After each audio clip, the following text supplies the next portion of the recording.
Yeah, over to you guys. Okay, so Okay, hi, good morning, everyone. So please, can you all hear me? we can hear you. Okay, so hi, good morning, everyone. My name is Busola, and with me here I have Mr. Femi and Mr. T. And today we are going to be talking about vulnerability management and what it really entails in practice. We're going to be bringing it down with live, real-world examples and scenarios, right? And so please, I will all, want us to engage in this conversation. I mean, we're all here to learn. Nobody's coming here to present, right? So please, try to ask questions. Let's discuss and let's, make it fun, right? So what we're going to be talking about today is vulnerability management and what it really entails. So we are going to be talking about identifying vulnerabilities, assessing risk, and fixing the problems, which is the patch management and mitigations. And we're going to be talking about monitoring and continuous improvements and incident response. And finally, it's going to be why vulnerability management, really matters in the cyber world and even in real life, right? So now I'm going to be muting my mic, and Mr. Tunde is going to be taking over now. So Mr. Yeah, T, thank you. over to you. Thank you, Busola. I appreciate you for the warm introduction. I'm sure also we didn't alert DML that you're going to be part of the crew that will be Yeah, right? facilitating this morning. For sure, you'll be shocked like, what's up with these people? So, DML, we just growing day by day. We had to, pin down some of our oldies here to be like, hey, come, let's go do stuff, man. Let's go have some nice discussions. It's interesting. I so, like it. And I so we don't want to had interrupt Busola it. join the crew. Yeah. It's good. I like Yeah. it. I like it. Okay. Yeah, so thank you, everyone. So as Busola said, we're going to be looking at the topic for today is on vulnerability, and we will be looking at those five areas. As Busola said, we would throw questions to the floor. And the space that we have, since we're a community of practice, we are just here to learn. We're here to have very robust engagement. So please don't hold back. Your contribution is highly appreciated. Even if you're going to say just few words, it's okay. There's no uh, ultimate subject matter expert here. Though we have DML as our main coach and Sulia, but yeah, anyone is just going to answer, questions. Okay, DML, you can go ahead. Sorry about that. I've just been alerted that I need to introduce the group because we have some new faces, new names. So Oh, okay. just so, and I'll just do that maybe in 1 or 2 minutes. Hi guys, my name is Mukhtar, Platisi or DML, as you've probably heard a few people call me on the call. I'm the founder of Marshall Technology. I was the CEO of Marshall Technology. That's the company that set up this group, the Cyber Practice Group. So the Cyber Practice Group is a community of practice for cybersecurity professionals and enthusiasts to learn and grow together.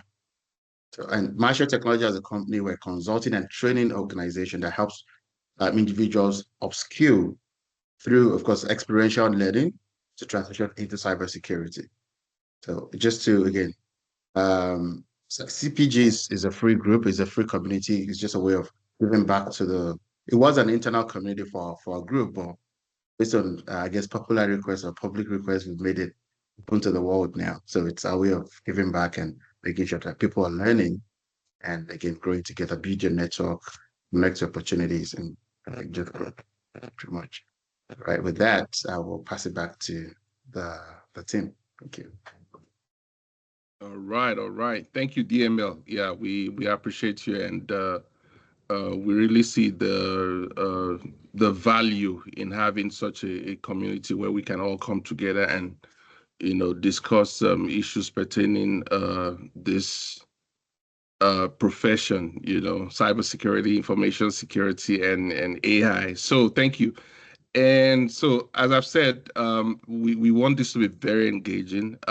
If you have any inputs, you can just signify by raising up your, digital hand, and we would always, uh, I mean, we like a team of three, so we would always identify someone to come up, to say one or two things. So, as Busola has said, we're going to be looking at vulnerability. Um, and in those five areas, breaking it down, looking into real life scenarios, and we discussing what it really entails. How does it affect us, in our daily lives, personal lives, our private lives, and also in the workplace? What does it entail, and how do we react to certain situations when we get caught up? But from here, I'm going to ask Femi just to let's start with the first focus area. We want to say, how can we identify vulnerabilities? We want to see how we can, when we find ourselves in that space, how do we discover what are the things that we'll do? What's going to be the immediate response when it comes to having to identify vulnerabilities? So, Femi, take it away. Well, thank you, Tunde. So depending on the type of vulnerability we are exposed to, that will Yes. determine the kind of actions we are going to take. But basically, in identifying vulnerabilities, there's a discovery and there's a scanning that have to be involved. And oftentimes, you see, I want to come this way. Um, your phone, for instance, you had a report of a breach that happened. What do you do about it? Or you receive a notification, for instance, that your password was involved in a breach. What actions are you going to take? You see, if you receive such a notification, the best action to be immediately change your password, a compromised password. Or oftentimes, maybe in an office environment, you realize that the entire database has been breached. What action are you going to take? You see, recently there was a Facebook 2021. There was a Facebook data leak that affected millions of users. Their credentials were exposed.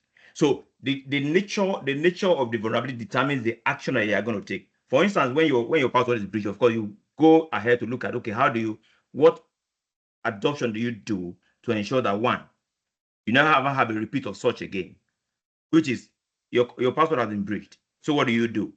You enhance your password. Basically, you update your password. You enable MFA, that's multi-factor authentication.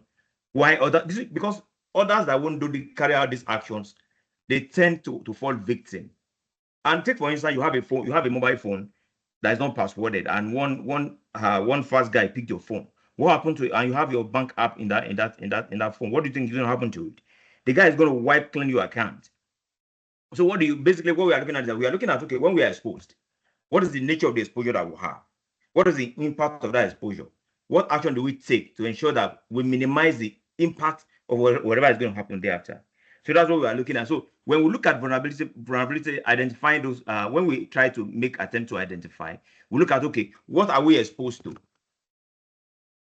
How do you discover it? You see, we have SIM tools that's adopted in industries. And what happens is there's a log that is pulled out. The log analyzes the exposures. You tend to check, okay, do we have an event happening, or do we have an incident? So when you have an incident happening, then you begin to take action to mitigate the exposure that you have. So basically, that's what we look at. We are looking at vulnerability scanning to determine the nature of exposure that we have. So that the nature of the exposure that we have will determine what actions we are going to take. Thank you. Awesome. Thank you, Femi, for that. Okay, DML. Okay, right. I just want to add to that yeah, the nature of exposure, absolutely, because that's the if you're exposed, then you have as well as the criticality of the asset. I just want to add that a little bit. Reason I said that is, and a lot of organizations miss this, and the reason I said that is my password can be compromised. If that password is only used for, I'll give an example. So my daughter goes to a Catholic school, and like about a month ago, and I can't remember what it's called, Power School. That's the school management tool they use. Power School was breached, and they sent notifications out that the password may have been compromised. Again, there's a chance that it wasn't, but again, may have been compromised and all that.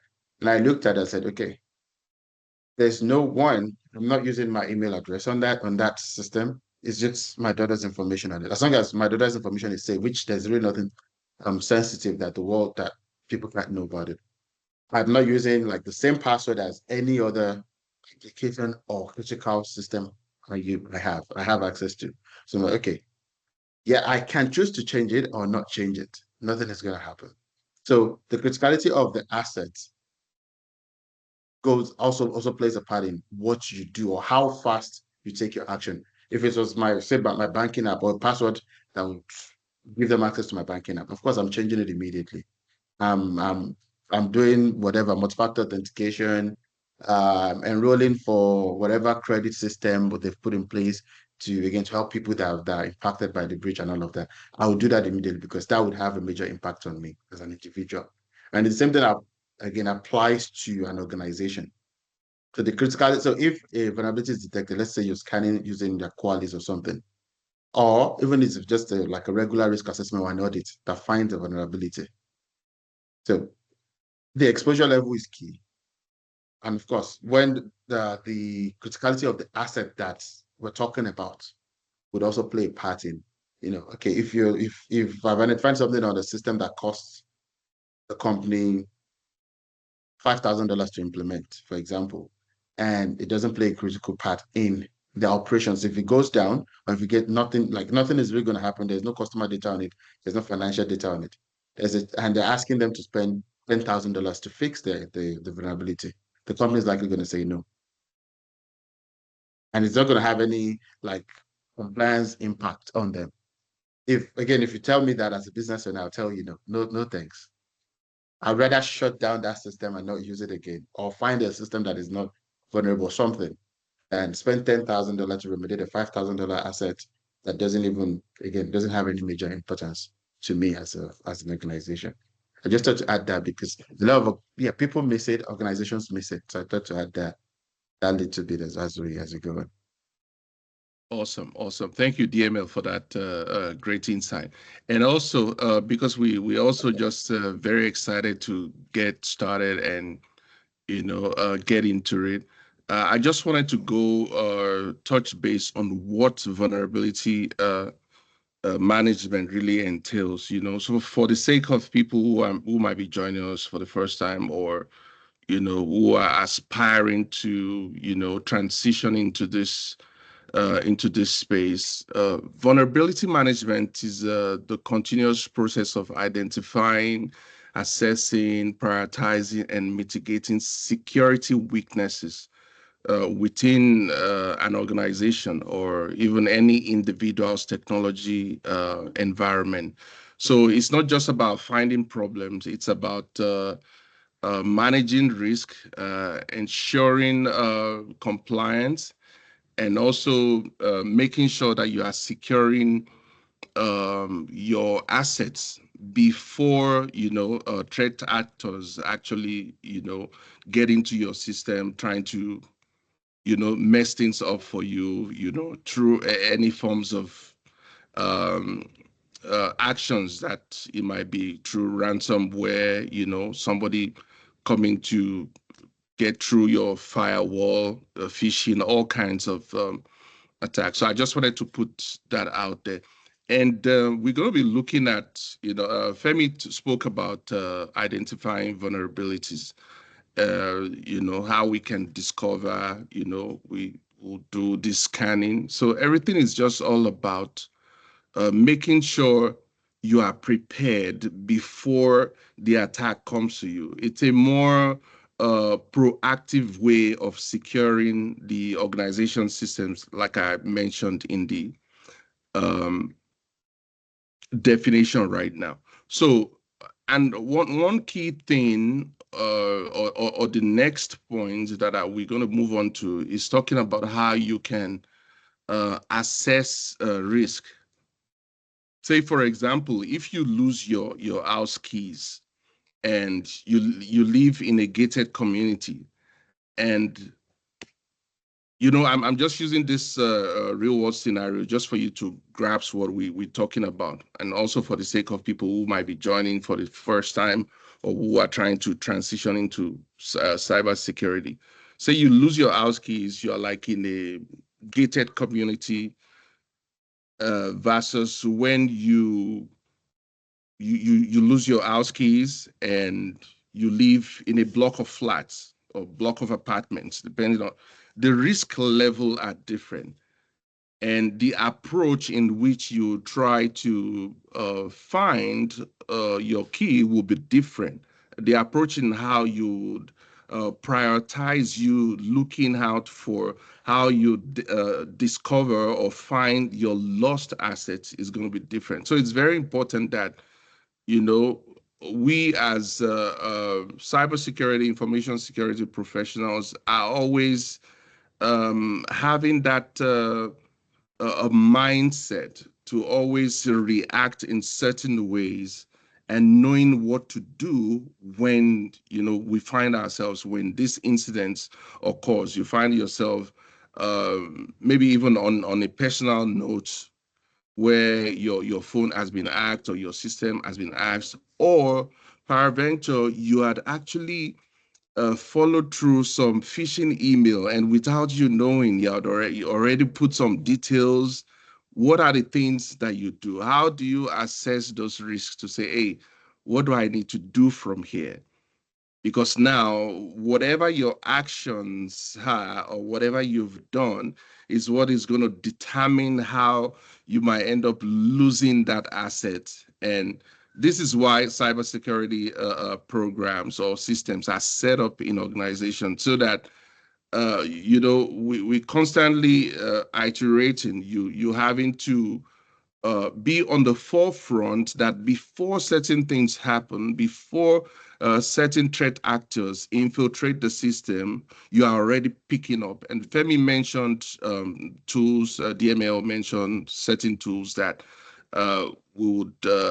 that we continue use, for us to be in a safe space so that whatever it is that we're going to be doing when it's time to respond to a certain incident, we are actually on par and we will be giving less burden to the organizations. And if we, like I said, I want us to be very engaging. I'm seeing Tutu here. I'm seeing, I think I saw Tochi, right? Tochi is also here.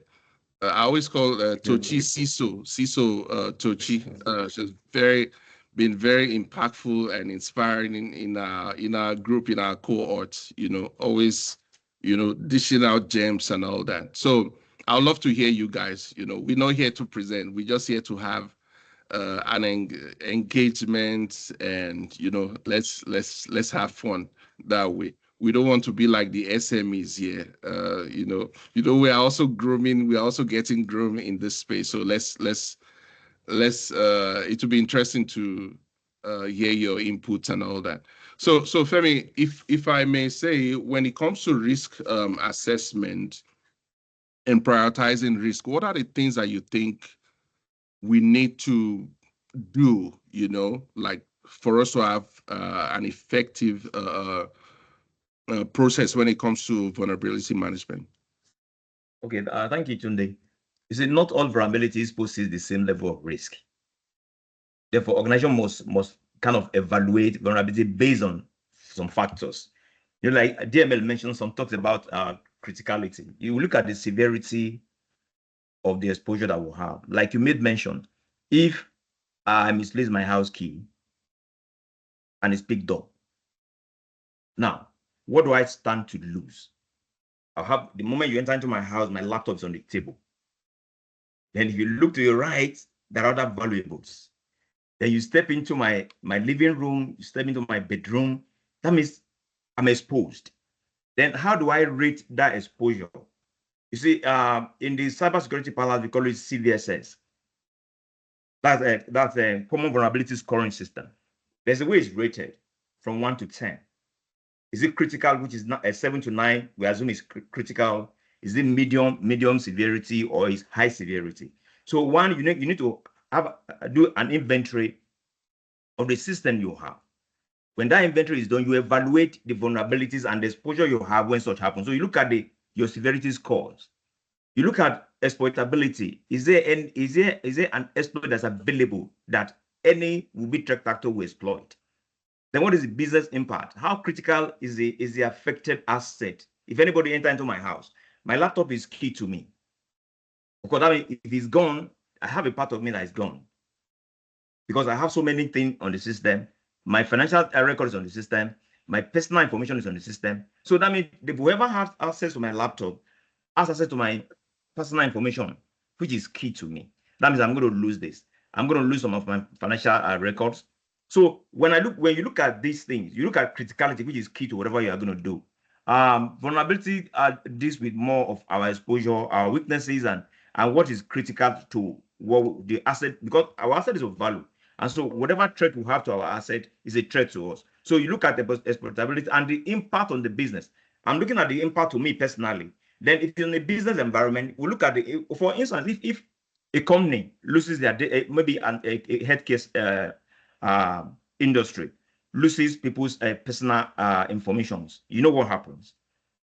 Of course, apart from compliance, there will be litigations because people information are exposed. So you look at the business impact, right. You look at personal impact to you. Then what are the compensating controls that you have to put in place? More like security measures to mitigate the risk. So a risk-based approach will ensure that critical vulnerabilities are addressed first and preventing wastages. Because now we begin to look at, okay, how many exposure do we have? I have 10 exposures. Which one is more? Which one takes priority? So we need to prioritize what which one is more critical. Yeah. Which one is more critical? So we look at criticality. It's very important. So it is the criticality that will determine the action that you are going to carry out immediately. If it's a medium exposure, of course, you feel, well, I can make do with this. Yeah. So basically, we need to look at the severity of the scores. We need to look at exploitability. Is there anything to be exploited? Then what are the business impact or personal impact that I have, or personal exposures, and what are the compensatory controls that we're putting in place? So those are things that we considered in risk assessment and prioritization. Thank you. So in a nutshell, I'm sorry, I'm just gonna add up to what you said. In a nutshell, it's just one point. So speaking of risk prioritization, what Mr. Femi is trying to say is that, for example, a company finds like 300 vulnerabilities in its system, right? And only 10 are actively being exploited by hackers. So it means that those 10 must be fixed first. Right, so it must be fixed first. So that's why you're just trying to say in a nutshell, like, okay, prioritize it. I mean, it's based on the severity and whatever it is. Yes. There's a way of measuring that, but I think we are not yet go into deeper level. It's just to have a proper understanding of what assessing risk and how to prioritize it is all about. So sorry, we are not here to present. Tutu has a hand of things. So I wanted to say that let's give Tutu a chance. One second at the email. Yeah. Thank you very much. Sorry, I have a wrapper in my midst. I really enjoy this particular part of the conversation. So I wanted to put my 2 cents in. One of the main, when thinking about vulnerability and thinking about risk assessment, one of the most important things that you have to think about is, thank you. One of the most important things you have to think about is, like you said, what is the impact? So I'll give you a scenario. On a project that I was working on, and I think I've mentioned this before, on a project that I was working on, we had already done the risk assessment, everything looked good, and just wanted, like, in a very, like, towards the end, right? Very casually, the person mentioned, oh yeah, we don't, we collect credit card data, and I just randomly asked, I'm like, oh yeah, so are you PCI compliant? And he's like, no. And I'm not kidding. The way that conversation, like, it just, that was the end of the conversation. Essentially, that it stopped right there. I mentioned that to my boss, and he's like, oh my goodness, because everything else was fine. except that. And I hadn't even gotten to the end of the assessment. I just mentioned it, and this was like I just started. So I didn't want to ruffle any feathers. I was just trying to be as amiable as possible with everybody. And I just said, yeah, I don't know if this is an issue, but I feel like it is. And he's like, Yeah, oh my goodness, thank God you caught that, justify. because he was the main, because he was the main guy on it. And he was like, oh my goodness, they didn't mention that when they were, at the beginning. And they had spoken to my boss several times, right? And I was just supposed to come in and do like the wrap up essentially. And he's like, I'm so glad you caught that. So for something like PCI, I don't know how many, like the kind of people that are on the call, but like the reason why this is so important is that if you're an organization that is collecting credit card data and you're not PCI compliant, that leads to about $100,000 of fees, of like a fine of $100,000. I think it's about $100,000 every month that you're not compliant. You are going to be fined $100,000. That can end an organization. That kind of drainage can end an organization. So that's how important it is to identify the risk as and try to mitigate that risk as soon as possible. The conversation ended right there. And this was early last year. I'm still on that project till today Wow. because they've not fixed it. It was an acquisition, and that was sort of supposed to be like the last little thing, and that was the end of it. But that was supposed to be like the cross your eyes, dot your T's, or whatever kind of thing. And that was supposed to be it. And there was the acquisition. But because this organization was not PCI compliant, if we took that organization on, we took on the risk immediately. That fine would have become my organization's fine. Wow. So it's so important. So when they talk about criticality, that is what they mean by criticality. Like if you don't catch it and it ends up being an issue, the organization could be done. So that's why it's so important to do when you're doing your risk assessment, be thorough. Ruffle as many feathers as you need to get to the real information. Otherwise, you could cost your organization millions. So yes, that definitely went on my resume. Are you kidding? Wow. Thank you. Thank you. Thank you. Yeah. Talking So a about business follow-up impact. I question, like that. real quick, Tutu. So did you had to discontinue any interactions or I mean any the project with that specific organization just because they were not No, PCI compliant? no. So I believe it what was an happened was acquisition, because right? it was an acquisition. So what Oh, it it did was an was it acquisition. halted, Okay. yeah, it halted the acquisition Oh, until okay. they had fixed that. And Fix the that. Okay. great thing about it is this issue, when my boss ended up talking about it, he was like he keeps talking about it. It went up to upper management. Like upper management knows my name now. And it now It's a good my thing. like it's a great thing. It's a great Yeah. thing. Now Yeah. I'm in all kinds of committees, and everyone's asking for my opinion. So as long as you're paying attention and you're not Yes. letting things, because like I said, it did not come out of it wasn't like the formal conversation. We were done everything and we're just having a Right. casual conversation. And just me being like, I feel like we didn't really talk about this aspect too much. I Yeah. just probed a little more, and they let loose and they told me that. So it's very important to ask the right questions and do it in a way that makes people feel comfortable as well. It's very Yeah. important because they spoke with my boss before me, and maybe they thought I was small fry, right? So they could say whatever in front of me and it wouldn't and it wouldn't matter. So yeah, that's what I wanted to contribute. Like the Wow. criticality is very important. Yeah. Thank you. Thank you, That's Tutu. an Go Um, ahead, interesting DML. Thank one. you so much, Titi. Yeah. And Yeah. I have a question, Thank you. please. Just to even know we have a proper understanding of all of everything we've been talking about. So I have a question. So and it's for everyone, please. So if you had like 100 problems, to fix at work, but you only have time for five, how would you decide which one to handle first? Maybe before they answer that question, maybe this would help a little bit. Which because I was gonna ask a question as well as part of my contribution. Mm-hmm. Okay. So yeah, okay, just to contribute to Tutu's what Tutu said. I like what you said because it goes back to the fact that there's so many ways you can catch a vulnerability. That would have definitely been a big problem for organization. And it's going to be a major project, a major project to fix that, to get them to a point where they're compliant. Because from what you said, they never even thought of it as a thing. And I'm sure they must have been in business for a while before your organization chose to Yes, acquire them. So right. I'm pretty sure it's going to be a major project to get them to a point of compliance, which is yeah, that's interesting.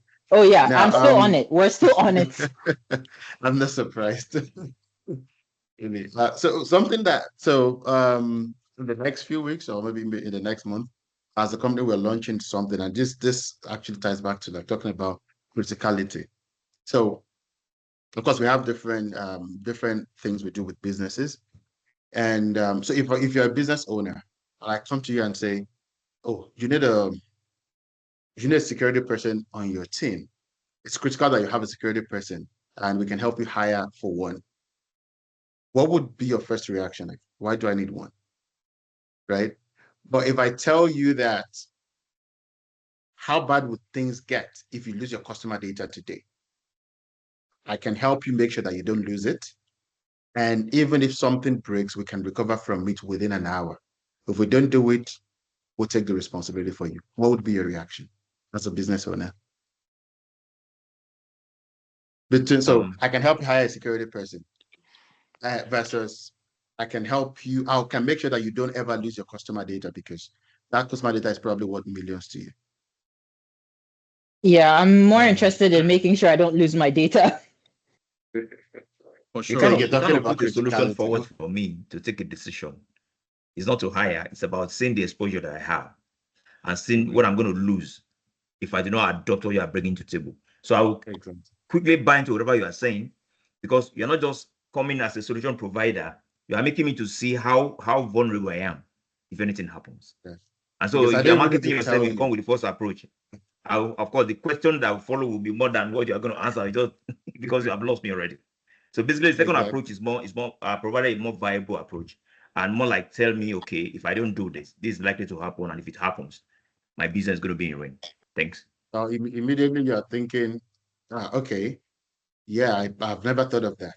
Yeah, if I lose my customer data, I will be in a lot of trouble. Probably wouldn't be able to even do business. And oh, I've never thought of that. Please let's talk. Right. So that's talking about criticality. So criticality, you're actually looking at it from a business point of view, or if it's an individual vulnerability from your own point of view. How bad can things get if something goes wrong? Because because of a certain weakness you have. So vulnerability is a weakness. Maybe I don't think anyone has mentioned that. For the sake of those that do not know, vulnerability is a weakness in your system and not just in an organization. It could be in your personal life or in your home, in your child's life. The weakness is a vulnerability. Okay, does that tie back to your question, Busala? I can't Weakness remember what the question that was. can be exploited. You didn't have that. A Correct. weakness that can be exploited Correct. Yeah. by threat Okay, you actors. Absolutely. mentioned that before, Absolutely. but I think going back to what DML said, I want to come to market you, DML. I want to sell a solution to you. And Yeah. I think the second approach, I will just come this way.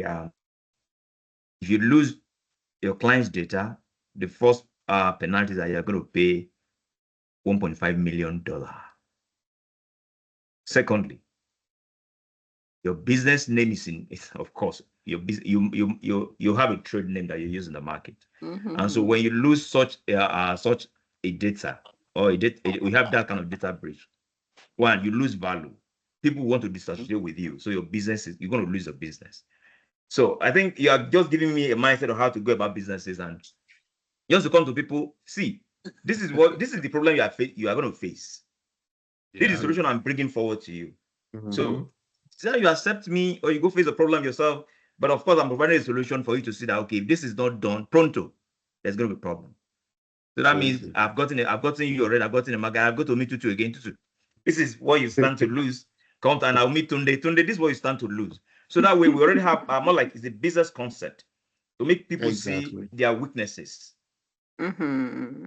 and harp on it. An interesting thing. Sorry, an Yeah, so that interesting thing because last weekend we had a session on communication. I know a lot of people here didn't join, but we had like and I think 15 people.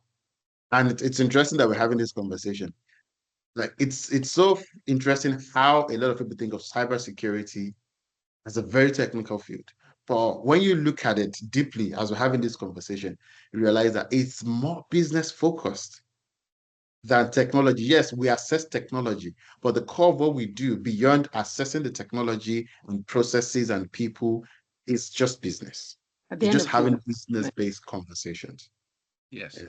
And Mm-hmm. when I tell people if you have business acumen, you can learn everything else in cybersecurity and you'll be better than the technical guys. People don't understand it. This is exactly what we mean by that.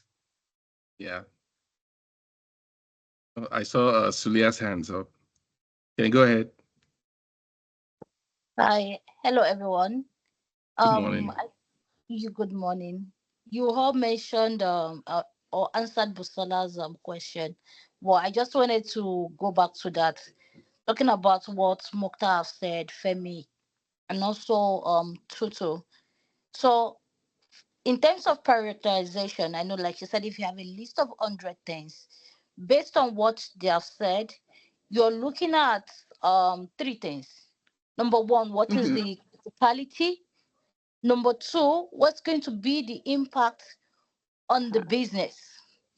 And Mm-hmm. number three, what what does it mean to the business? Right?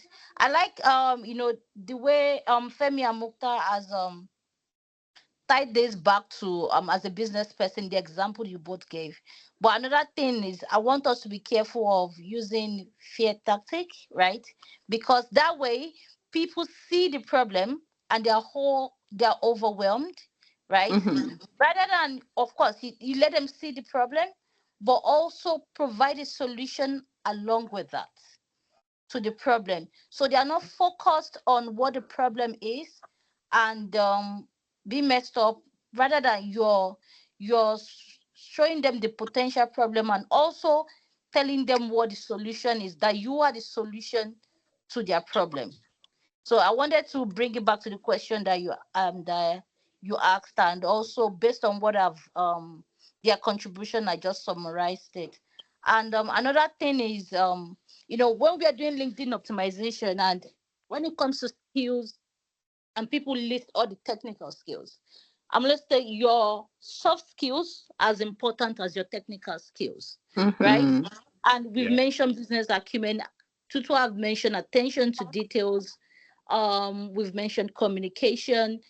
These things, they are very important because they um we learn the technical skills, right? But those soft skills, which I think we all have from our different experience from previous Exactly. institutions, they Yeah. play a huge role as a cybersecurity professional. No matter how you know how to conduct risk assessment, you know all those things, but if your attention to details is poor, you're still going to get in big trouble, right? And these are the things that I think we take for granted. And I just wanted to say there's importance, your soft skills, there's importance as your technical skills.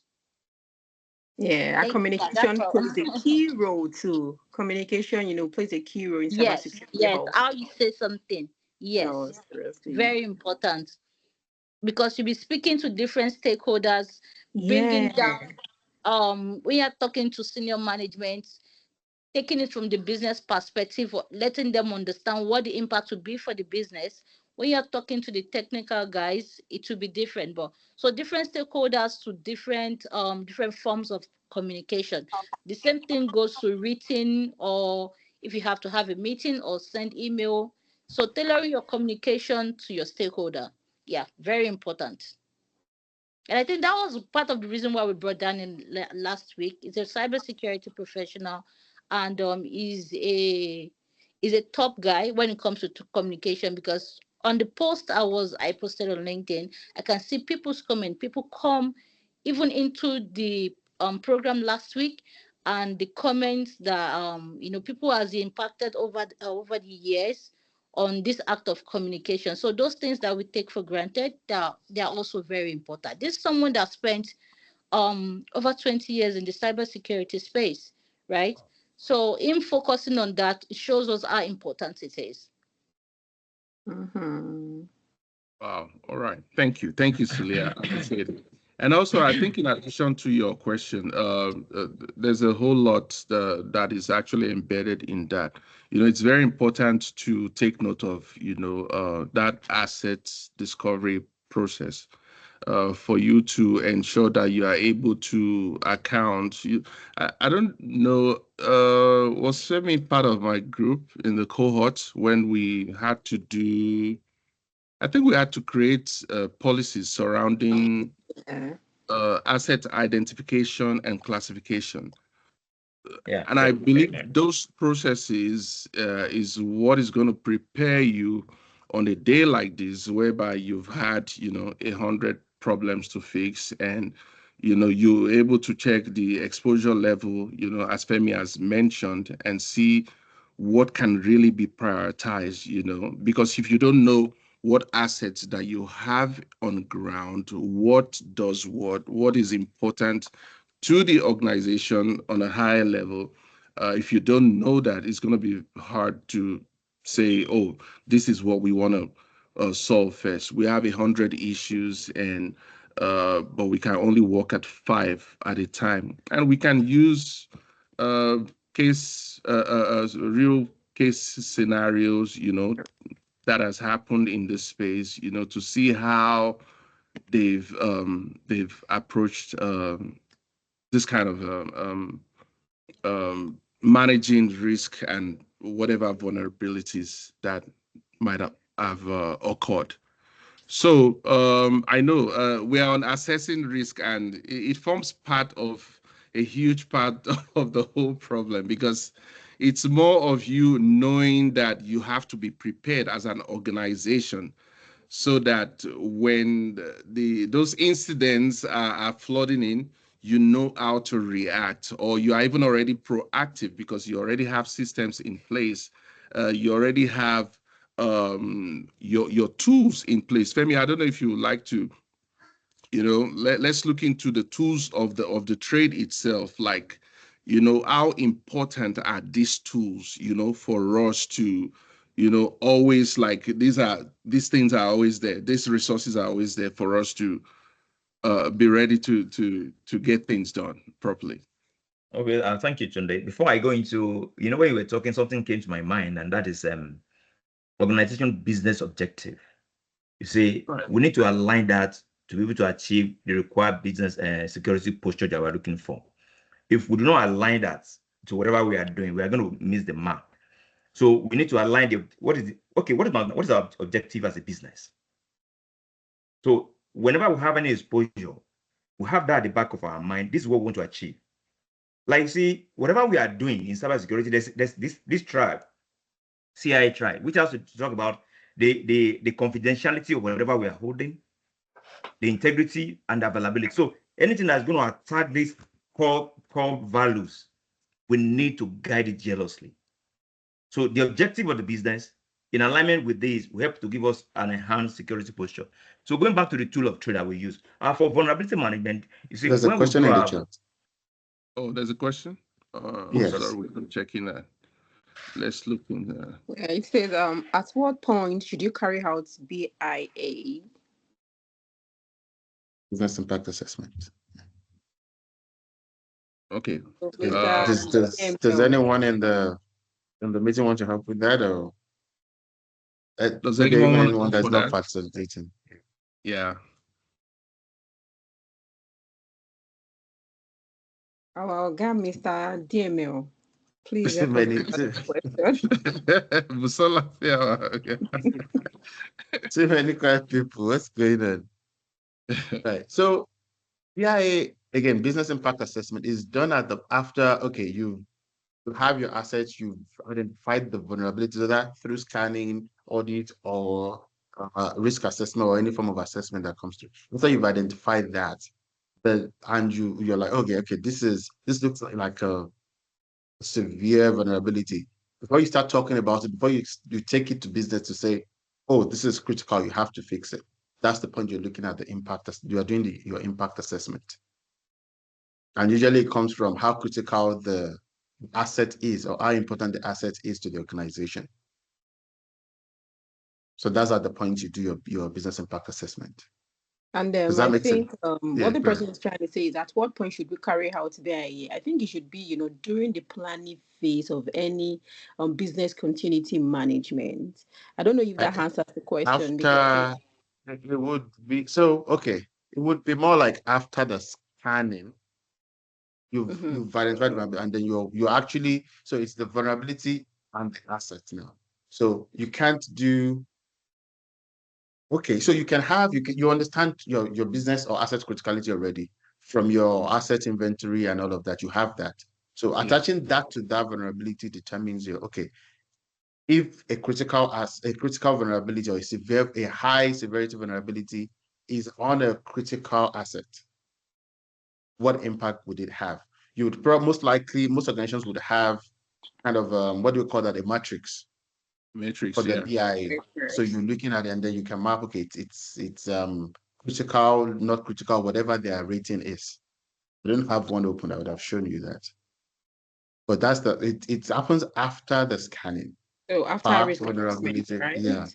Because On the the risk yeah. assessment identifies threats and vulnerabilities, while BIA focuses on the I feel like the potential impact of disruptions. So So yeah, what you would so see some organizations do, especially in organizations that are more matured and they have it automated.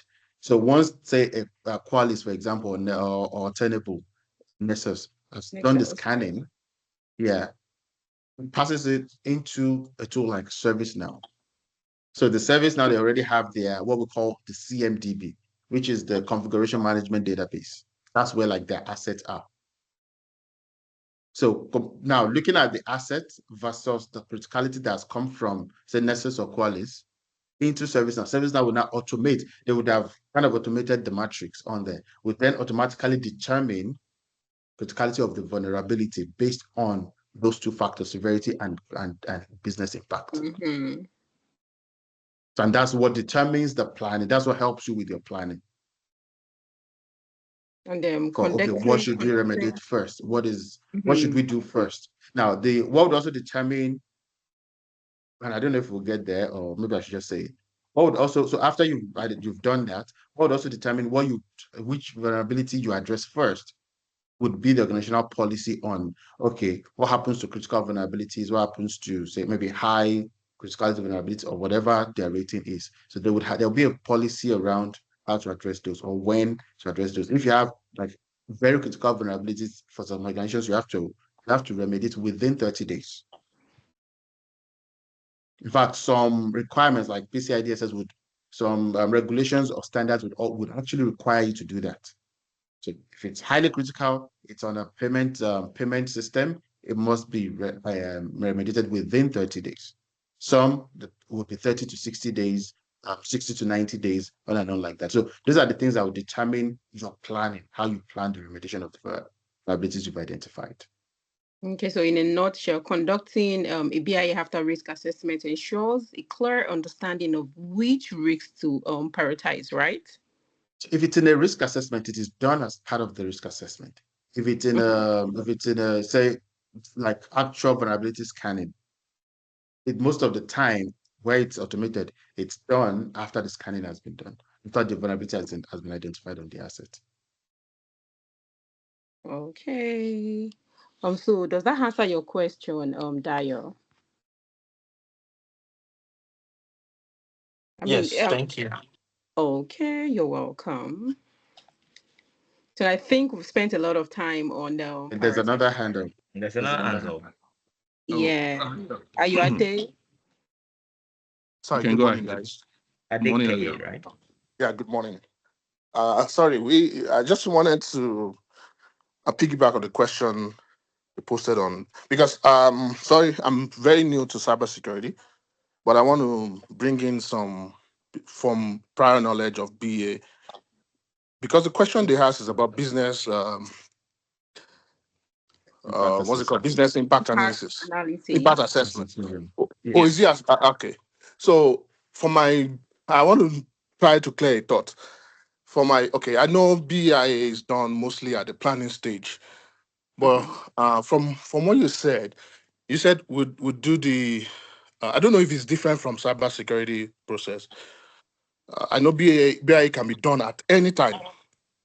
It all depends on the situation of the organization, their business continuity plan.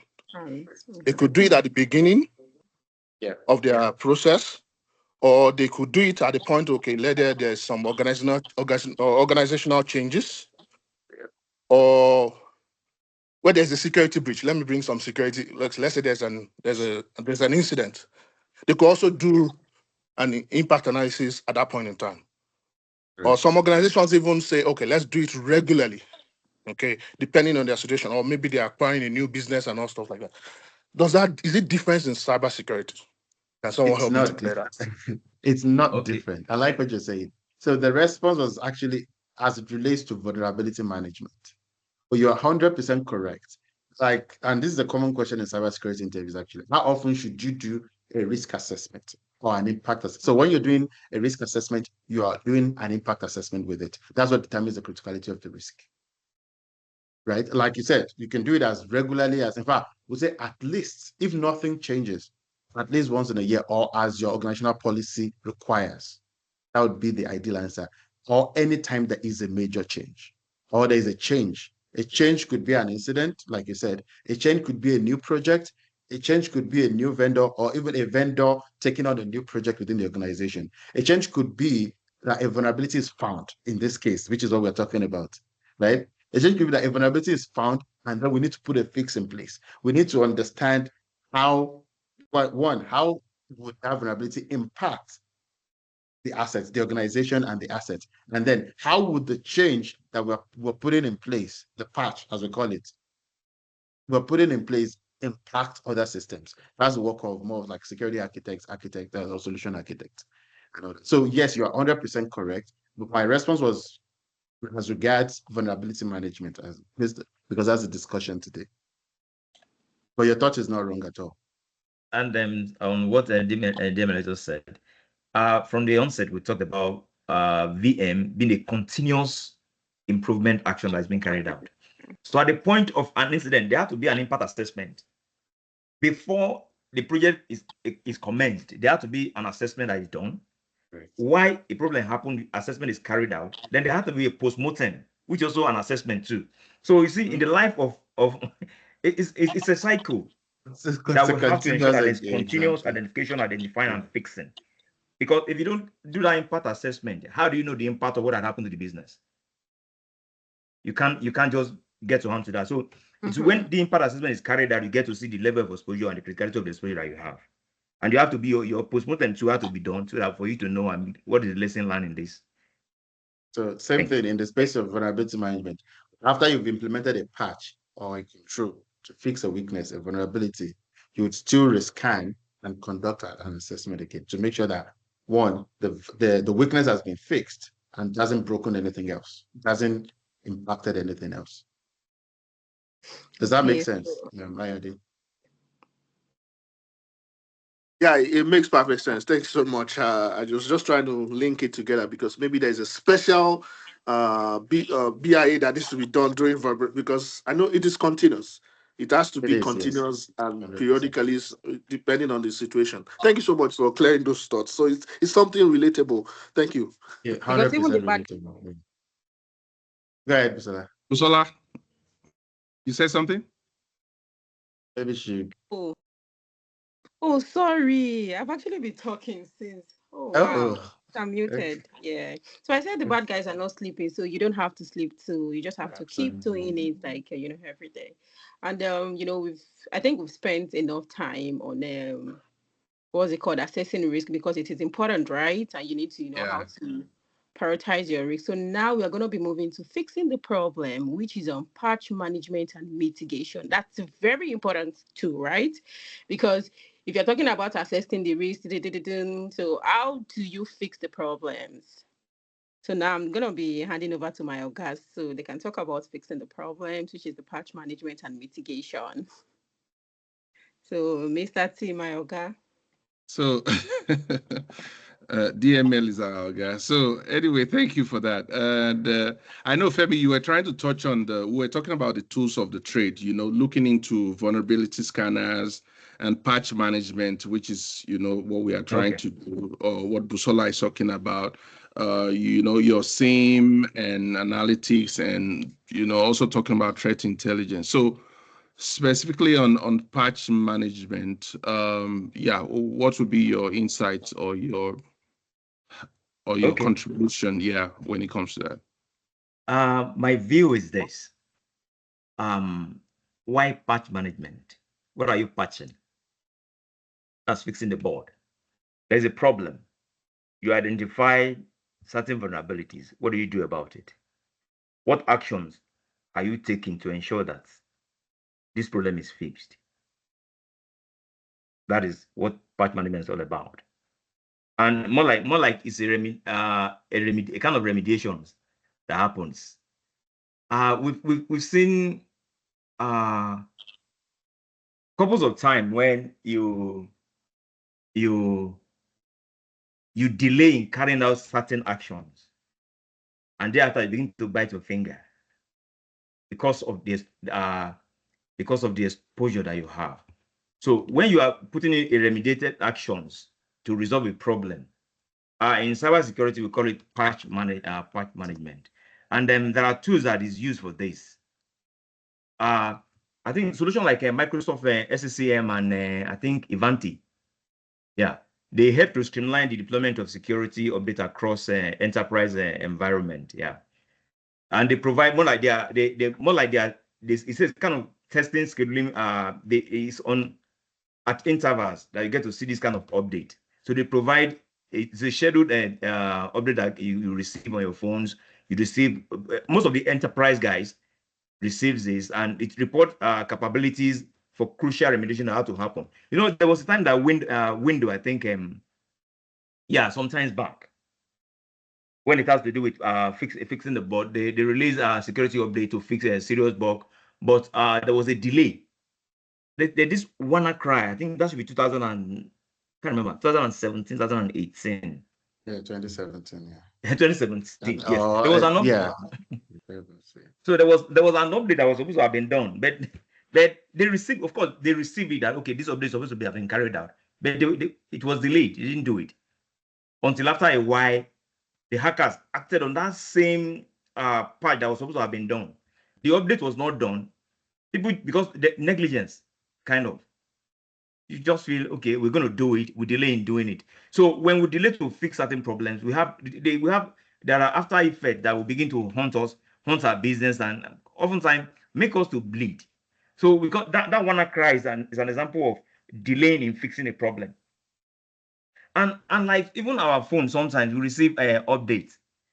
We get our software updated, we won't do it. But that WannaCry was more like eye opener. It was a ransomware attack exploited by a window vulnerabilities that had a patch available for months. But nothing was done about it. So the company delayed, and they suffer massive data loss and financial damage. Of course, I know there will be litigations. So why those patches are coming? We need to find a way to fix those problems, because if they are not fixed, one, it exposes us, and because Ozola said the bad guys are not sleeping, so they are looking at your vulnerability, they are looking at your weaknesses, they are looking at areas to be exploited. And so when these patches come, the patches are meant to address those likely exploited areas, and that was what window did by updating the patch. And you are meant to, when you receive it, you are meant to update it. And when this is not done, of course, you have yourself to blame, because of course, Windows will say they have this patch has been released. So why was it not done? So we are looking at we need to find a way to make sure that we fix any problem that arises in the case of our patch, mitigating the risk. So in the area of mitigating the risk is what we look at. Okay, there's a problem. How do I fix it? When do I fix it? What tools do I require to fix it? Of course, vendor will always provide, because this cybersecurity is vendor based. There are third parties that are involved. And so if the third party had provided more like a spyware way, for instance, spyware, for instance, that you are meant to use to patch, and you didn't do it. Of course, they've done their own part of the business. So if you delay in doing yours, of course, you have yourself to blame. Likewise on our phones, because almost time we Yeah. receive on our phones, even on our laptop. I was Because about I think saying, I'm ordinary iPhone updates. Yeah. in short, And then, I'm also guilty in this because Can I sometimes can I I say receive. something real quick? Oh, sure. yeah. Sorry. Go I ahead. just want to kind of raise a question. Maybe I hope it makes others. Because we're talking about fixing. Because I tell people this: patch management is a field that you can choose to just focus on that. It's so big and it's so complicated that, in my opinion, there's no one answer or one approach to it. The reason I Mhm. say that is you're talking about Windows, and what you'd find a lot of organizations, they've automated their patching, especially when it's coming from vendors, like you said, especially trusted vendors like Microsoft, and just comes into their SCCM, like you rightly said, and then automatically deploys based on predefined automations and all of that. But then we saw the other side of it last year. The what's that one? CrowdStrike outage, CrowdStrike, yeah. Mhm. automated I was about patching. to mention Seems that, like yeah. the right thing to do. It seems like the perfect thing to do. But then we saw what But it happened. went wrong. Yeah. So Yes. now that's where going back to impact assessment. That's where one size doesn't fit all in cybersecurity. It gets interesting and it gets complicated. You Complicated. have to, you can't, and I've worked in a place where they didn't patch their servers. I'm talking about their critical operational servers for months. I was like, why won't you do it? I said, because we can't afford to shut them down. To patch them, they have to be shut down. So what did I do with them? We had to find a window, communicate that to their customers, communicate that to the operations. From this time to this time, of course, in the midnight, you will down tools because we need to do this. Because again, we know that the other side of not doing it, like you rightly said, we know the implication of not doing it. This thing, Microsoft would release, there's something called Patch Tuesday. They release patches every second Tuesday of the month, of every month. And these guys are using Windows servers. For 6 months, they did not patch anything. It means we were really vulnerable at the time. So we had to find something else. So my question then is, what is the right or wrong way to do it? Or how do you find the balance? If you automate because you want to patch immediately, we know now, and again, it's happened several times before, that even a patch can break something in your organization and cause major and have major implications like we saw with CrowdStrike last year. Airports going down, hospitals not able to work, and all of that. Again, these are critical things. Some people lost millions because of that outage. Some lives, hopefully, we didn't get any record of that, but there's a good chance that some lives were lost because of critical operations couldn't get done. Now, it's an interesting thing that I like to talk about. It. So my question to everybody now is, what is the right way to do it and or not so right way to do it? How do we find the balance? You mean to do patch management? Interesting. And you said you're a BA, right? Yes, yeah. I just think, can we patch at the sandbox environment before we launch Before, into? That's what I'm thinking we could do. When I tell people that you don't need to have the title before you do cybersecurity, what I'm saying. And I'm sure for you, you'll be like, I've not done cybersecurity before. I mean, why you've been doing it all the while without doing. I just thought we could patch. We used to work in the Sense, sandbox right? environment before we go Yeah. into the live. So we could patch in the sandbox, see how let's see the impact before we go live. What do you guys think? That's a thought. It's an open question, but that's a thought from my idea, and he actually just opened the floor. I think I second that motion. Yes. Um, Basically, that's what I was actually looking at.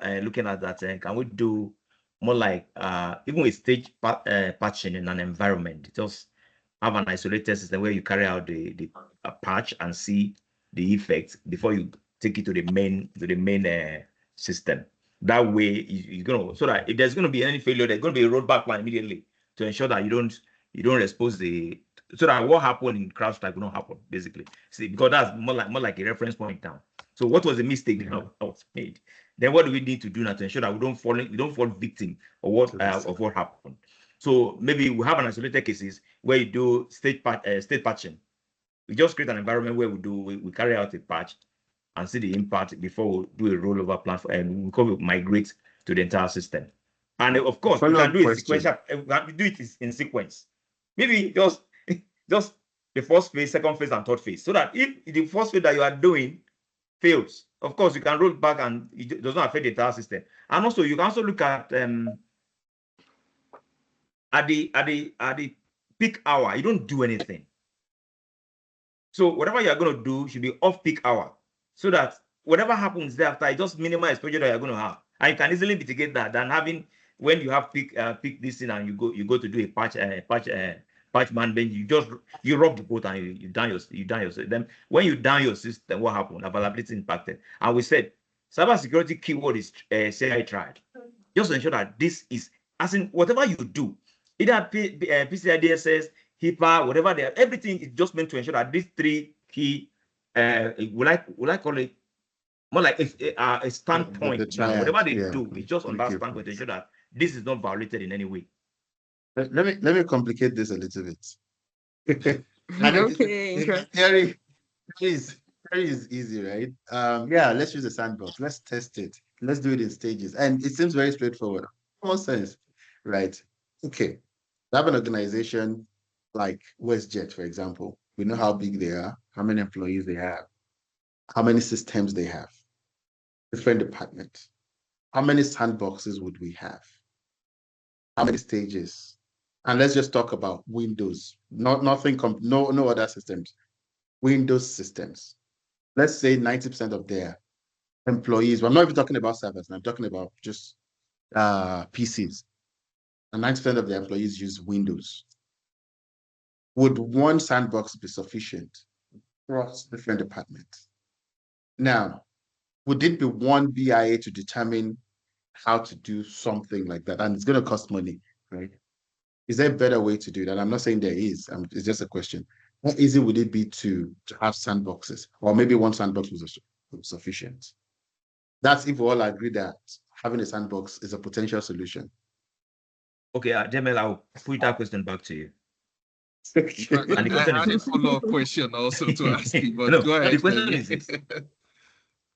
If I'm telling you, you're going to need about multiple sandboxes to do it. Okay. What is the impact of not having anyone at all? And you have a system collapse. Question. I like that. Yeah. Good question. Very good question. I like that. And this is the kind of conversation you would have with leadership, right? Because trust me, anything you're discussing with them, the only thing they're thinking of is finances, it's budget. Exactly. What's the financial implication? Why do I need to have a sandbox when we can roll this out? Yeah, you can roll it out and lose millions. But then you can have however number of sandboxes you need and then roll it out and whatever. And like you said, roll out in stages, which I see some would see an operational issue with what you said. But I see an operational efficiency out of what you said. So yeah, I'll put it back. I'll still let others have their say on it. And I think sorry, DML, go ahead. Yeah. Sometimes back there was okay, I think I should mention no mentioning of names. There was in Nigeria airspace, telecom space, there was an acquisition in a way. Sorry, Femi. If it's on record, you can mention space. If it's on the media and all that, you can mention. Yeah, if it's public information, yeah, that's it's public. So, if it's not public information, no, because this is recorded. Okay. So there was a need for a rollout of, you are going to it was swapping out a telecom vendor that had deployed his equipment, his softwares, everything. Now, the incoming vendor was, that kind of drive my business. I'm taking over the entire portfolio. Yes. Was eager to deploy, and somebody in management just gave a hint that if there's a failure, what's going to happen? And we are looking at MSC. That's the control a metro ring. So if we are changing to, for instance, we are changing from Motorola to Huawei, for instance, and we're swapping out, and everybody has to be available. Every resource has to be available. It has to be cut over, and switching will happen same time across board. And so, what if after the switching and crossover? I mean, so that means, so the person just, the person just said, no, we can't do it. Why not just go to one of the MSC, do a swap, see if it works. Then you can begin to do it in sequence. When you finish from this metro, go to another metro, go to another metro, then the cutover is done seamlessly within a week. This guy wanted it done just a week.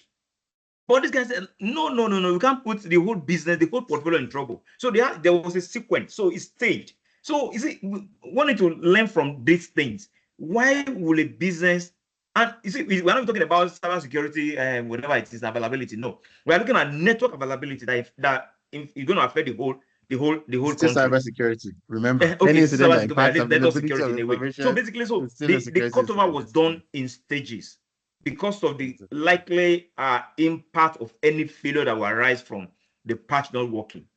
So I would suggest that whatever we are going to do, it has to be common. It has to be in stages.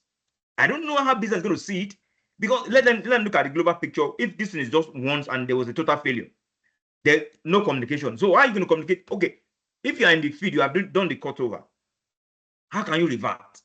That means you have 24 hours.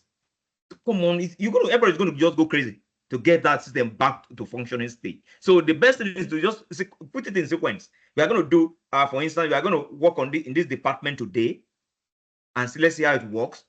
Then we do our post-mortem, see the performance, do analysis on it, and see what performance is. Then if it's good, then we can come on, just roll it over. But if there are issues, then you can simply roll back to whatever you have on ground. Meanwhile, before you do it, there has to be a backup, backing up every, so that if there's any failure, you can easily go back to the existing backup and roll the thing over again. That's my view, and that's my take on this. Does anyone feel like, and I don't know if we have project managers, I know we have a BA in the house. Does anyone feel like, okay, but just talking about project management here, IT project management. Does anyone feel like that? Oh yes, I mean DML, I'm absolutely. coming from a project management background.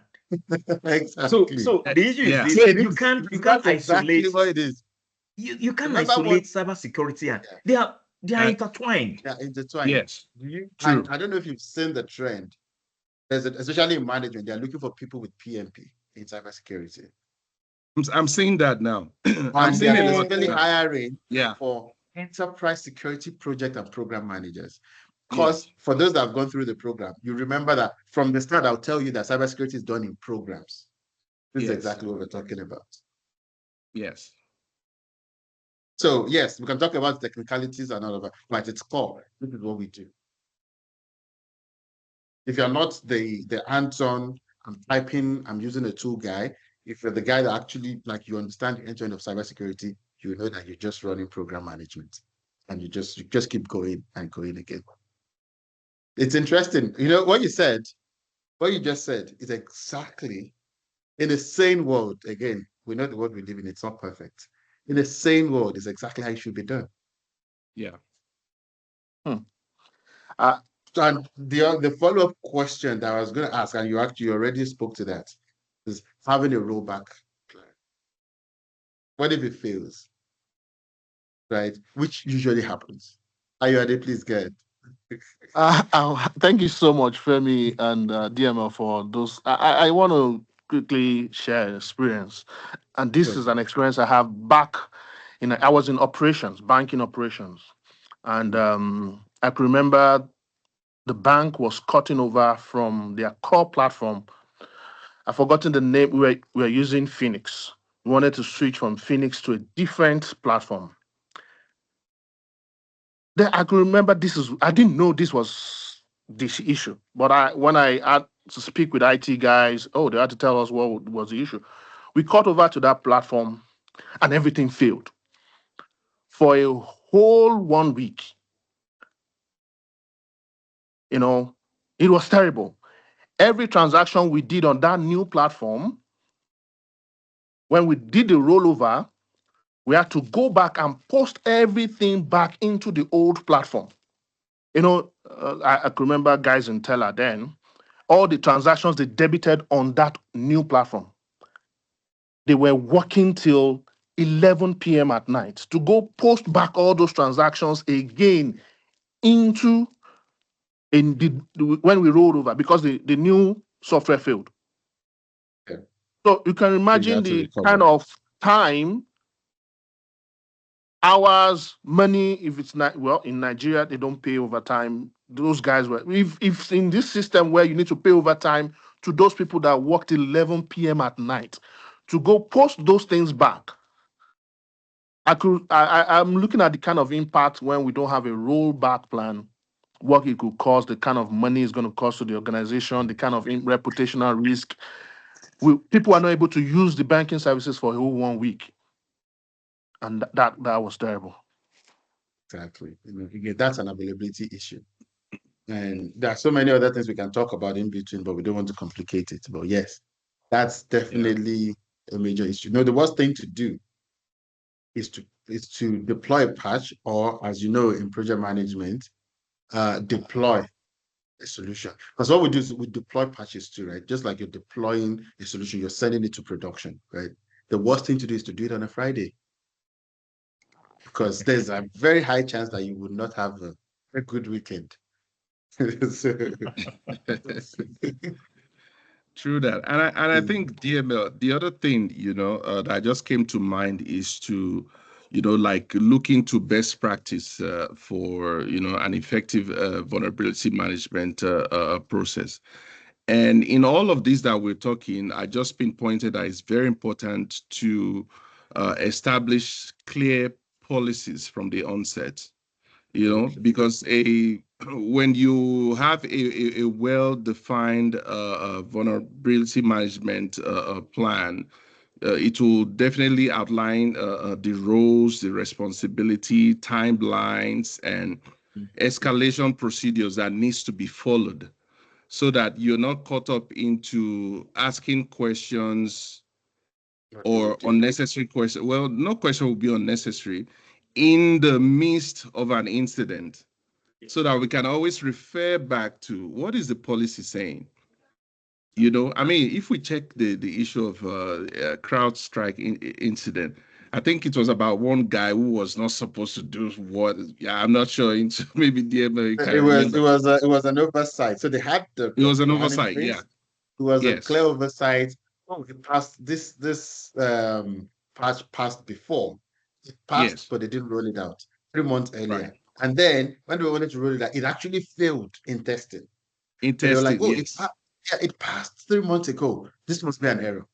They just deployed it, forgetting Yeah. that Microsoft deploys patches every month. So 3 patches later, Microsoft must have deployed 3 patches since the last time they tested Tested. that patch that they were rolling out. So Yeah. whatever Microsoft deployed within that 3 months was not compatible with the new patch that CrowdStrike deployed. Yeah. That was the cause of the crash. And it crashed systems globally. Something as simple as just do your due diligence. Yeah. But again, Yeah. there was a rule in place. They didn't follow it, and Mm. that was what caused the problem. So the interesting thing, which is why I like GRC a lot. GRC guys were doing business for so long because they determined the rule that everybody else play by. Right? So DML, So what's gonna happen to security are you operations? more of a GRC person than security operations? Which one are you? Done both sides. I've done both sides Yeah, for the longest of times, but the part I enjoy the most is GRC really. GRC. Because I enjoy and the fact that I'm a technical guy makes me enjoy GRC more. Because again, you can't bamboozle me. You're telling me something, I know what you're talking about, and I'm telling you this must be done. I'm telling you, I'm Yeah, looking at a certain vulnerability. I'm telling you this is how it should be done. So, oh, we can't do it. Okay, tell me why you can't do it. So I like that part because I'm a lot of time I'm in a position of power. It doesn't matter what my title says, right? If I'm coming to you to say this needs to be done, it's because I have the mandate to say that. And if you come back to me and say you can't do it, then you have to, no matter what your position is, except you're the CEO, then it's your business. If something goes wrong, it's your problem, right? If you're not the CEO, you have to tell me why you wouldn't do what I ask you to do. You have to Yeah. put it in writing, and I can put it there that, I told you the right thing to do, didn't do it. So it's your head on the line. So that's why I like that space. Other parts, they're good, but you're actually being told what to do. You're running by a playbook, like you rightly said. Security operations, talk about even threat intelligence. You're playing Yes. with the data that's come from somewhere.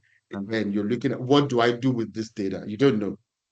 It's been determined by someone else, right? The other side, right?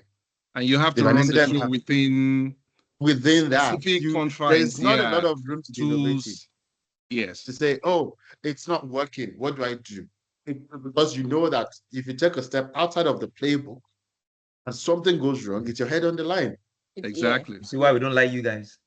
Because you guys will just come and dish out, just dish out things, and you are gone. And you don't want to go into But details of then how it's done. follow The the process of playbook how it's done after is a the whole big thing. incident. We'll do a post-mortem, a post-incident review. We'll fix Yes. whatever broke at that time, and everybody moves on again. So yeah, having worked on both sides, I love GRC. Again, I'm not saying it's the best, but I love it personally. I love Some it. of us love security operations too Yeah, work with the because we tools like is to get good. our hands dirty. Yeah, so we Yeah. like it. All right. So I think which leads us to the next. I say we don't have a lot of time, and it looks like we're already talking about it, talking about implementing continuous monitoring. That how can we move beyond having periodic scanning, to establish continuous vulnerability detection. Femi, you like to touch a bit on that? Oh, okay, thank you. See, continuous monitoring and threat intelligence integrations. I'm looking at you see, because this cyber world keep evolving constantly. You see, making real-time monitoring and threat integration is essential. And so organization must look at, okay, myself and you, we must subscribe to threat intelligence feeds so that we know what is happening on daily basis, continuously monitoring for new vulnerabilities, emerging threats, emerging exploits. Use security. Of course, there's a tool that we can use. Use security information and event management to determine or to detect potential intrusions. You see, there is nothing that we can do outside of continuously monitoring. It's a continuum. We just keep checking it, and we keep developing ourselves. And you see, the first thing I mentioned was subscribing to threat intelligence feeds. How do you get to know what is happening in the field? Since it's so sporadic. Pam, pam, pam, pam, changes is happening in micro milliseconds. Things are happening. Yes. So what do you need to do? So you need to be abreast of what is happening. Because the Exactly. threat actors, you see, they are there also trying to look at Developing themselves. developing themselves and looking at possible weaknesses to act on. Then you that you feel you are up there, you are not doing anything about it. I can bet you that it's only that ChatGPT have been impacted. Other ones will come and bring in another faster, better, and better solutions that will sweep you off the market. And because this market is a capital-based market, Yeah. and it affects, of course, if you see what is happening in the stock world, you see the advent of AI in that field. Yes. So if you are not abreast development and happenings in your field, You'll be what left out. happens? You'll be left out. Yeah. And when you are out, you're bringing 10-year solution to a reality on ground. It's not going to solve the problem. So we need to continually, on daily basis, look at blogs, look at feeds, hop on them, work on them, and develop ourselves. And ensure that our they are also updated to ensure that they are also in tune with what is happening and they are updated on regular basis. Thanks. Yeah, and just to mention, to add to that, talking about leveraging automation, with the emergence of AI and machine learning now, it's very important to also look into that area and begin to leverage, the resources or the technology within that space, whereby you can even, already automate repetitive tasks. You already schedule your scanning and you're letting AI do a lot of things, create tickets, and also work on certain workflows, remediation, and all that. So just like the way Femi talked, I know we discussed about this, whereby you having AI in the space of uh, having AI systems built to trade stocks. And so that's the level of, with the emergence of AI, the level of resources, within our space, so that you don't want to overwhelm yourselves, whether, in the workplace, you're preparing for a role or you're already in the role. We need to be thinking towards leveraging these systems. And I know DML, we also have like a course, that we're offering, that can equip us, because the way the space we are in is going, there's not much you can do to achieve the optimal result without the use of AI. It's mind blowing, a lot of things that can be done. Now, I know DMA, you wanted to pitch in something.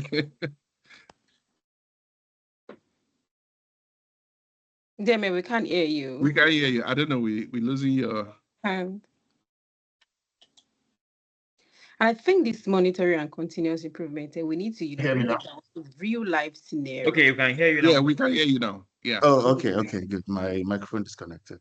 Right. So I was saying that if you are in this space in cybersecurity or you're trying to get in, you're not looking at AI already. You already have a big problem in your hands.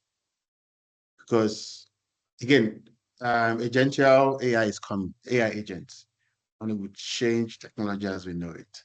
ERP, Yeah. I love ERP so much. ERP would go away. And if you're not already, like if you're not leveraging AI either to do your work, or you're not at the forefront of how AI is being used for certain functions, you already have a problem. Because even if you're on a job today, you don't know what will happen tomorrow, because the rate at which AI is moving, vulnerability management, monitoring, or whatever, in this cybersecurity space, bad guys are already leveraging AI. Why wouldn't you, as a security person, you want to protect systems? Why wouldn't you use AI to make your life better? What's the worst that will happen if you use AI? It's going to make your life better, really. Yeah. Be at the forefront of it, be the expert. And it's at its infancy. This is the time where we can all experts before others jump on it. Right. So yeah, you're right. We have a course on that. We have actually a number of them. So we have the international standards, which is, for me, is the biggest thing right now.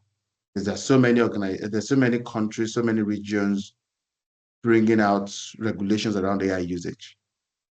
And ISO for 2001, being an international standard, actually helps you, provides the foundation to comply with all of this. It's interesting. I did an exercise, and it'll probably be live just this week, mapping ISO for 2001 to the EU AI Act. And I said, okay, if you actually implement ISO for 2001, you're like 80% compliant with the EU AI Act.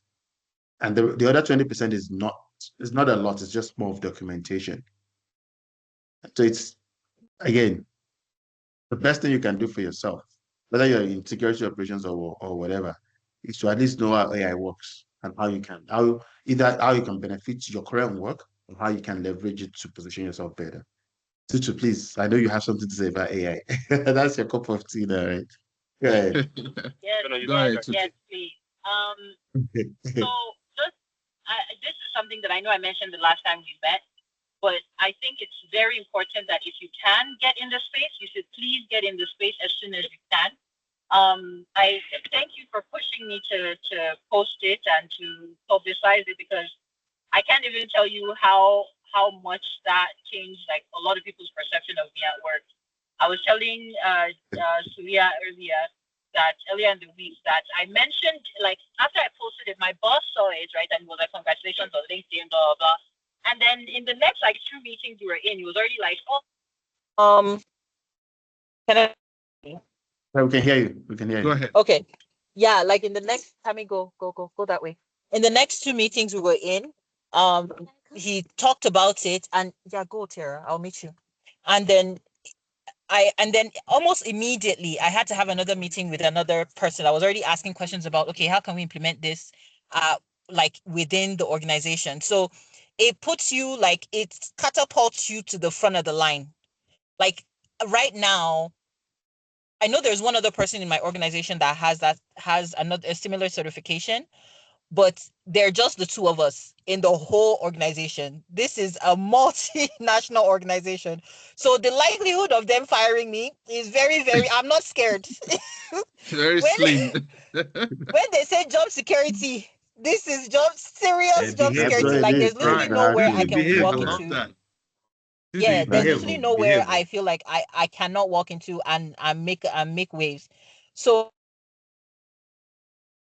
yeah. So We lost you. it's very important to please get in the space as soon as you can, get those certifications, and to be able to stand and say, okay, I'm a voice in this space. Because he was already asking me some technical questions that, like, I really could not answer, but from what I understood about everything that I've learned, I gave him some suggestions. He was like, oh, okay, that just so you know, we might be calling you to already. I have to work on a presentation for his department because of this. So it's very important, because if you're not using AI, you're falling behind. Point blank period. If you're Yeah. not using AI in your organization, you're falling behind. So if your organization is not thinking of it, be the one to suggest it.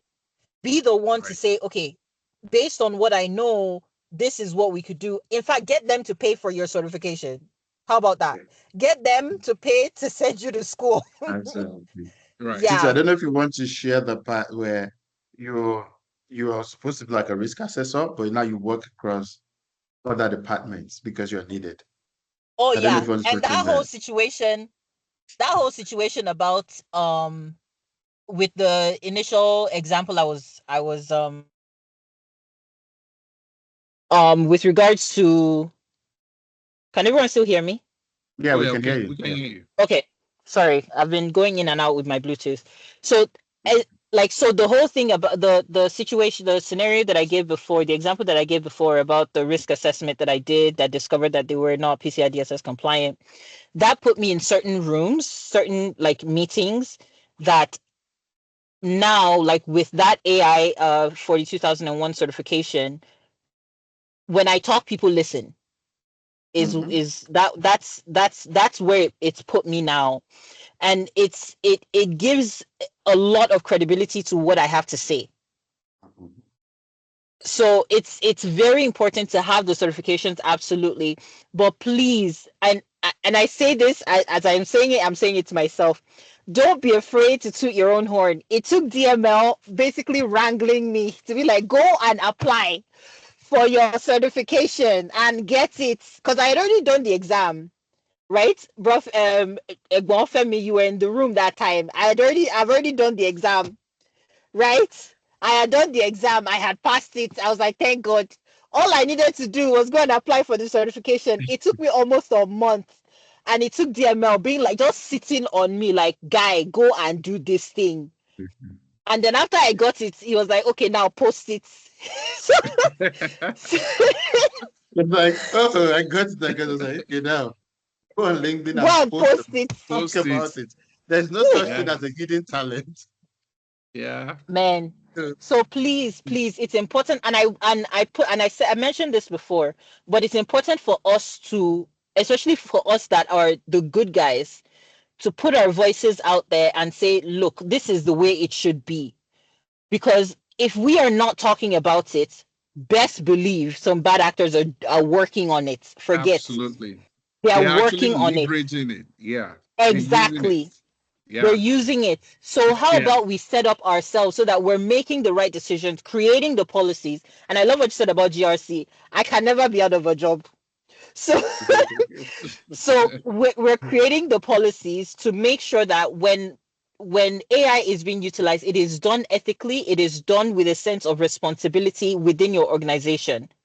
Very important. Very important. Thank you. just in case you're wondering how she got it. So she's one of our, again, she's been with us how many years now? So we ran the first Two IT for years. 2001 training in December, and she was one of the first set. We're running another one first week April for those that are interested. Um, if you want self-study, if you prefer to learn on your own, e-learning or self-study is where it's not material you're reading yourself. E-learning is where you have the videos and you're watching instead of being in class. You can start immediately. We have that. So if you want to get on it, it's time to do that. It's the hot thing in the market. You shouldn't miss this opportunity, really. And you'll be. I was saying to Tutu when she got it, I said, I'm sure you're one of the less than 1,000 people who have it in the world to do. So Oh, I mentioned that in it's the a meeting too. He said he's yes. going to So it's a publicize it to very admission. it's the time to do it. It's the time to jump on it. And this is an international standard we're talking about. It's here to stay. It's just like when we're talking about ISO 27001 in cybersecurity space. Almost all organizations want to certify for it now. Yeah. ISO 2001 is for the AI space. It will determine a lot of other things that other organizations would do or other bodies would do. So why not be at the forefront of, why not be the person leading the implementation in your organization or wherever you find yourself, even as a consultant? Now, the interesting thing is the independent body is now auditing for it. So they will have companies will start to certify for it too, just like ISO 27001. Oh, wow. Yes. I know MSCCB, which is Tutu, that's what I was telling you about, the lead auditor part of it. Mhm. So Yeah. MSCCB, they've it's ISO, or sorry, OSI has given them the authority to audit organizations for ISO 2001. Awesome. So OSI is like the international standard organization, global international standard organization. They have, it's in French. So I think whatever it is in OSI, in French, OSI. So they've given MSCCB the authority to audit organizations for ISO 2001, which means you start to Wow. see organizations putting it on their AI product. It is ISO 2001 certified, which means they have implemented it based on an international standard, acceptable international standard. So be at the forefront of it, be a lead implementer, be a lead auditor. And this, you can make a lot of money in the space. Yeah. Damn straight. Why am I feeling cajole to get back into GRC now? That's where But you the never money is, left. You bro. never left. You have the Oh my knowledge, you have God. the expertise. You just chose to do something different. Oh my So, God. Oh wow. DML, anyway, I know you were but mentioning. fair, Sorry, yeah. DML, I know you were talking about, working with like MSCCB. contractors and stuff. No. Like working with contractors to basically plan out what's the business plan for someone that has certifications and is looking to basically turn it into a business. I know you talked about that briefly. Is that still coming? Yeah. I need to sign up, please. Tutu, and Yeah. that's the takeaway for me for this meeting as That. an Yes. entrepreneur. Yeah, it's coming. It's coming. Entrepreneur. And I don't want to say Yes. we're launching it with the first April one, but it's coming definitely. So first April Okay. is more the certification similar to what you did in December. Mm-hmm. And what they would most likely get that you didn't get is an implementation guide that you probably have to pay close to $1,000 for anywhere else. An implementation Ha. guide and templates. Ha. Uh, DML. Don't worry. We'll talk the, after the in camera. We'll talk in DMS camera. business week is coming to work now. I can We'll talk understand. in camera. Yeah, they were we talk. So that's what those are that would go through the April one, and those that are going through the self-study will likely get. That's not coming from PECB. It's coming from us, from Marshall Technology. DMS, you have not talking about if it's discounted, if it's subsidized, if it's kind of. I think we No, need to know. just Uh, we're okay, gonna just so slid into DML's DM. Yeah. so what I would We'll, say, so in we'll terms talk of inside the the discount, it. what we've managed to do since last year is to make sure that it's in Canadian dollars, not in USD. If you remember last year, it was initially in USD, and we had to fight an interesting battle with them. So you can't charge us in USD because we want to charge our people in CAD. It's a big difference. So we're able to get it to the same price, but in CAD, which is a Cool. big difference again. Yes, which is a big Yeah, difference. yeah. Yeah, for So once, let the that's what we've Americans managed pay to do. more. Yes.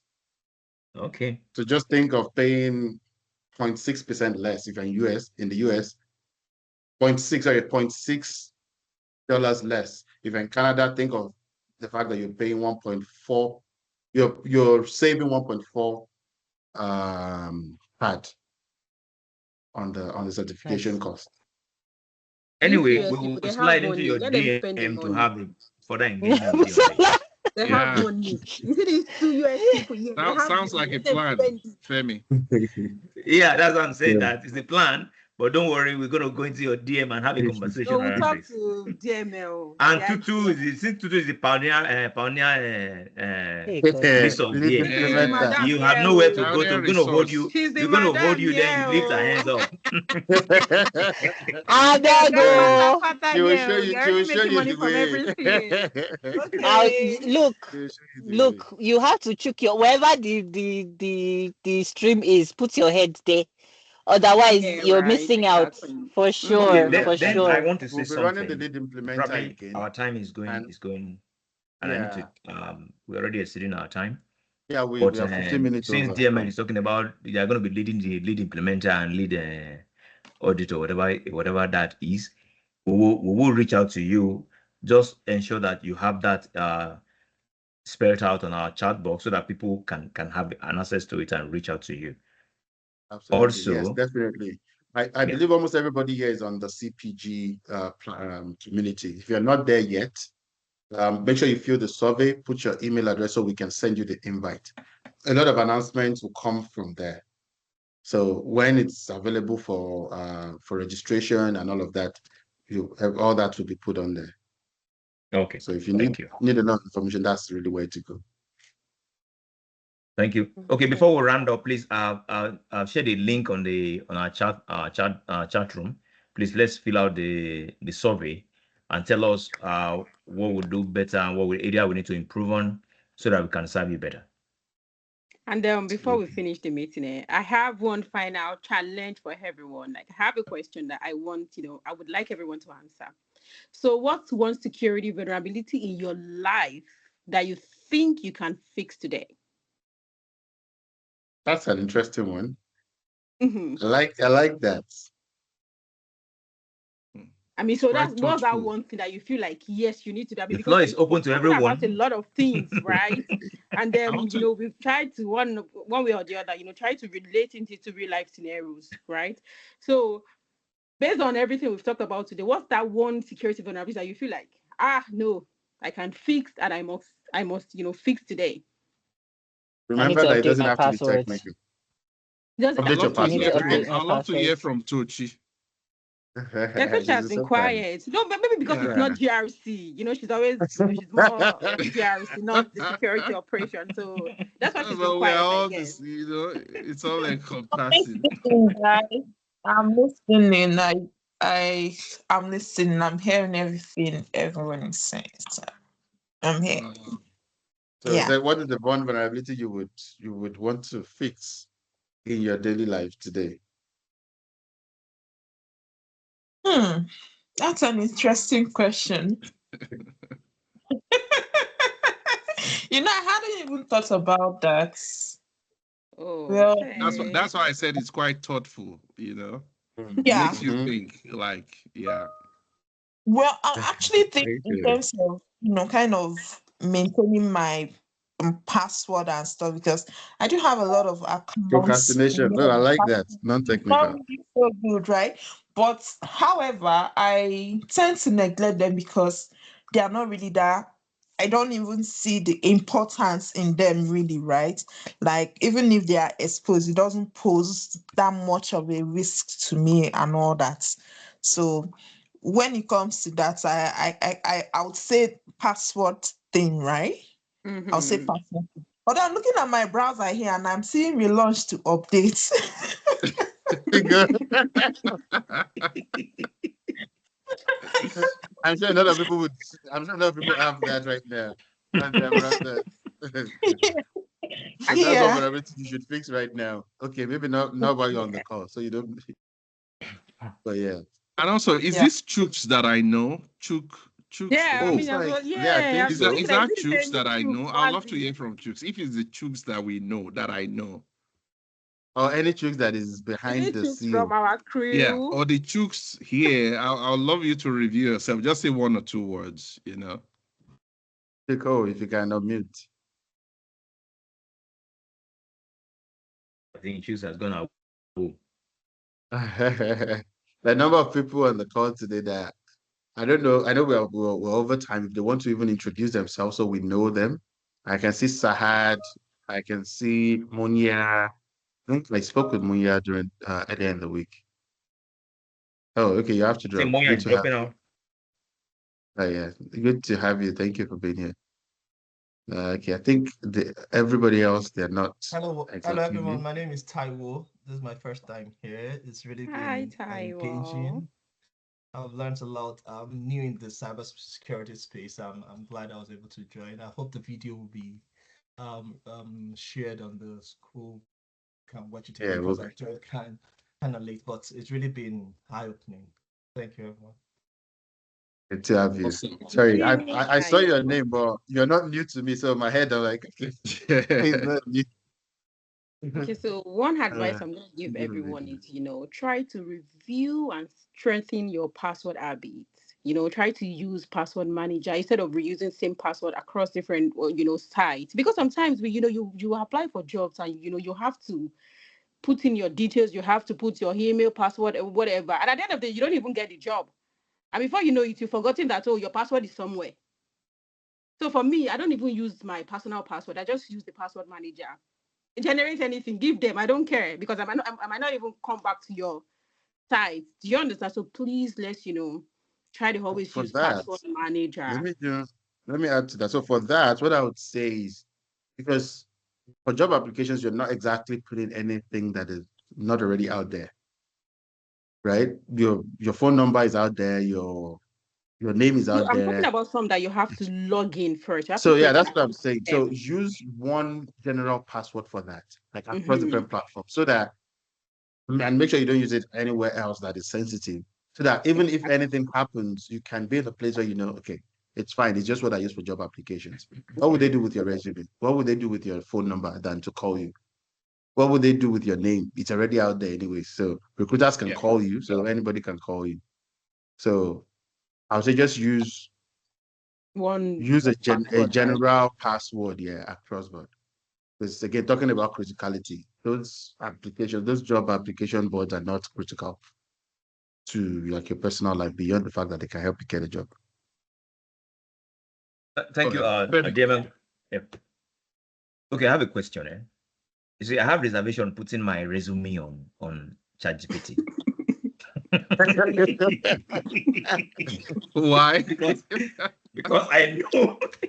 Just before you go on, just to let everybody know, this is the after party. So Yeah. the main program is over. Yeah. So the after party, if you want to stay, that's fine. So, guys, we're done. I just have this reservation about putting my resume on. But before I go there, I want to appreciate everyone that turned up for this program.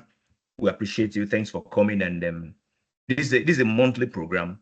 And can anytime you come in, you're gonna be impacted positively. So please try and always make our time for us. We are there on LinkedIn. We are conspicuous that you always see us. We keep posting. DML is posting, Surya is posting, everybody just posting. You just see it. Sometimes I just keep laughing. That yes, my guys are. And today I joined the league. Oh He's yes, been I've posting seen too. his Yeah. post these days. So Yeah, we with have his to. picture and all that. Oh yeah, there we Yeah, we go. have to, man. Can't hide So it. please, You can't. so You please, I have to want be us active. to also join the league. Keep posting, make yourself known, let people get to know you, let know the stuff you're made of, let's know what your take in the cyber world. Please be conspicuous on LinkedIn. You're And guilty of that. So Say ma'am, that again. you're guilty of that. We don't I've see not you. posted. I will. Yeah. Mr. Femi.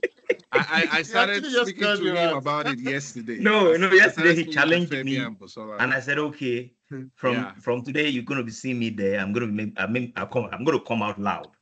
You're gonna yeah. see me, and Well, it's we're Okay. gonna go this journey together. it's good. Hey, all And right then. if you're not on the community yet, please join. Fill the survey. put your email address on it so we can invite you to the group. So that's the only way you won't miss this session next time. And guys, just to Okay, let you yeah. know, Mr. Femi is a VP.